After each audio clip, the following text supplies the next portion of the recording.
நடிகராக இங்க நிற்கின்ற இளவரசோட முதல் வாழ்க்கை தொடக்கம் கபடி போட்டிக்கு விளம்பரப்படுத்துறதுக்காக மைக் கொடுத்து பேச ஆரம்பிச்சுதான் என்னுடைய பயிற்சி ஆரம்பிச்சது.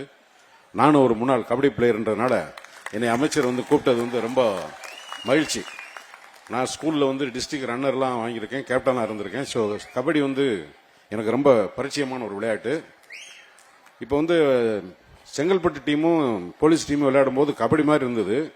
சேலமும் திருவண்ணாமலை விளையாடும் போது ஏதோ ஜல்லிக்கட்டில் மாடு விளையாடுறது மாதிரி ரொம்ப பயங்கர பவர்ஃபுல்லா இருந்தாங்க. இப்போ வந்திருக்க டீம் பேர் தெரியல, பட் நீங்க வார்ம் அப் பண்ணும்போதே தெரியுதுமா, நாங்க வேகமா முடிச்சிருவோம், ஒன்னும் கவலைப்படாதீங்க. சைன் உங்க பாடி லாங்குவேஜ்ல இருக்கிற ஃபோர்ஸ் ரைட், வெரி குட்.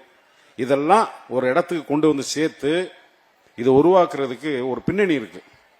இந்தியாவிலே அரசியல் கட்சிகளாக பதிவு செய்யப்பட்ட அனைத்து கட்சிகளுக்கும் மக்களிடத்தில் கொள்கை செயல் திட்டம் என்று இரண்டு முறை இருக்கிறது. ஒன்று, கட்சிகளை ஆளுங்கட்சியால் ஆட்பதற்காக இந்த அடிப்படையில் நாங்கள் கொள்கை வைத்திருக்கிறோம், இந்த கொள்கையின் அடிப்படையில் நாங்கள் செயல் திட்டங்களை நிறைவேற்றுவோம் என்பது ஜனநாயகத்தில் இந்தியாவில் எல்லா கட்சிகளும் செய்யக்கூடியது. சரி, திராவிட முன்னேற்ற கழகத்தின் சிறப்பு என்ன?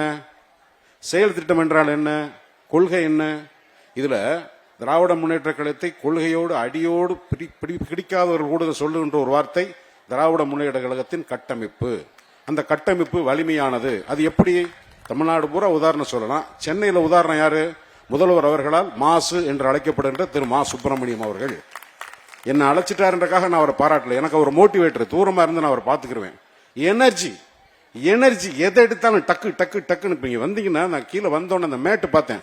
நாங்க கபடி விளையாடும் போது மண்ணுல கீழே விழுந்து காலு உரசி, நேத்து நானும் MS பாஸ்கர் ஒரு கிராவல்ல செத்தோம் சீண்ட. வந்தோன்னு பார்த்தோன்னு, சார் இந்த மேட்டு இல்ல, அதெல்லாம் அரேஞ்ச் பண்ணு. பசங்க கீழே விழுகும்போது அடிபடாம எங்க இழுத்தாலும். இது பொதுவா பாத்தீங்கன்னா பணக்கார விளையாட்டான கிரிக்கெட்ல உடனே கூல்ட்ரிங்க்ஸ் கொடுப்பாங்க, உடனே சரன்னு ஒரு ரோடல் வரும், அது உள்ள பாத்தீங்கன்னா பிள்ளைகளுக்கு விளையாடுறதுக்காங்க ஒரு கூல்ட்ரிங்க்ஸ் அவங்களே போய் எடுத்து கொடுத்துக்கலாம். சோ ஒரு ஸ்டேட்டஸ் கொடுக்கிறது. இது யார் கொடுப்பா? ஏழை பங்காளர்கள் என்று சொல்லி ஏழையின் சிரிப்பில் சொன்னதுனாலதான் இங்கெல்லாம் அடிப்படை தட்டமைப்புல இருந்து வர்ற மக்களுக்கு இந்த ஒரு ஸ்டேட்டஸ் கொடுக்கணும். மாநில அளவுல விளையாடுறோம், மினிஸ்டர் உட்காடுறாங்க, CM பர்த்டே போது பிள்ளைங்களுக்கு ஒரு ஸ்டேட்டஸ், அதுங்களுக்கு ஒரு அங்கீகாரம் கொடுக்கப்படுகிறது. அந்த அங்கீகாரம் அவர்களை உற்சாகப்படுத்தும். அது இன்றோடு நிற்காது, இன்னும் தொடரணும். இந்த வாய்ப்புகள் உருவாகிறத ரொம்ப எனர்ஜியா முதல்வர் அவர்களுக்கு என்னுடைய அட்வான்ஸா பிறந்தநாள் வாழ்த்துக்களை சொல்றதும் இல்லாம, மா சுப்பிரமணியம் சார் ஒரு மோட்டிவேட்டர். நீங்க ஸ்போர்ட்ஸ்ல இருக்கிற கேர்ள்ஸ், அவர் மினிஸ்டரா இருக்காரு, MLA இருக்காரு, மாவட்ட செயலாளர் இருக்காரு, அதெல்லாம் அவ வேற. நீங்க அவரை ஒரு முன்னுதாரணமா எடுத்துக்கிறோம். இந்த வயசுல 15 கிலோமீட்டர் நடக்கிறேன், 20 கிலோமீட்டர் நடக்கிறேன், அவரே அவரோட போட்டி வச்சுக்கிறாரு. எனக்கே ரொம்ப பொறாமையா இருக்கு, என்னடாதுன்னு.